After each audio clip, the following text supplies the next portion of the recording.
আজকে বানাবো ছোট গজা রেসিপি। এগুলো সাধারণত আমরা মেলা থেকেই কিনে খাই।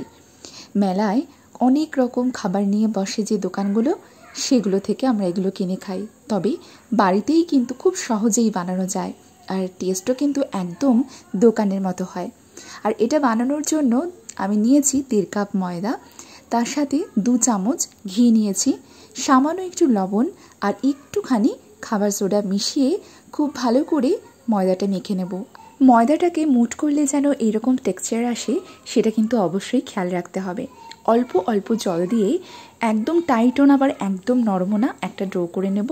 তারপর ডোটাকে 20 থেকে 25 মিনিট তারপর মেখে রাখা ডোটাকে একটু মোটা করে বেলে নেব আর ছুরি দিয়ে চৌকো চৌকো করে কেটে নেব। আমার যে বেলনিটা রয়েছে সেটা একটু ছোট, তাই আমি থালার উপরেই করছি। খুব সুন্দর হয়েও যাচ্ছে। আর এইরকম চৌকো চৌকো করে কেটে নেব। আর ঠিক এটার থিকনেসটা এইরকম হবে। তেলটা যখন সামান্য গরম হবে তখনই এই চৌকো করে রাখা ময়দাগুলো দিয়ে ভেজে নেব। আর ঠিক এইরকম হালকা গোল্ডেন কালার হয়ে এলে নামিয়ে নেব। তারপর চিনি শিরা তৈরি করব 1 কাপ চিনি আর 1/2 কাপ জল দিয়ে। তারপরে চিনি শিরার মধ্যে ভেজে রাখা গজাগুলো দিয়ে এইভাবে নাড়তে চাড়তে তারপর গ্যাসটা বন্ধ করে আরেকটু নাড়লেই কিন্তু এইরকম গজা একদম রেডি।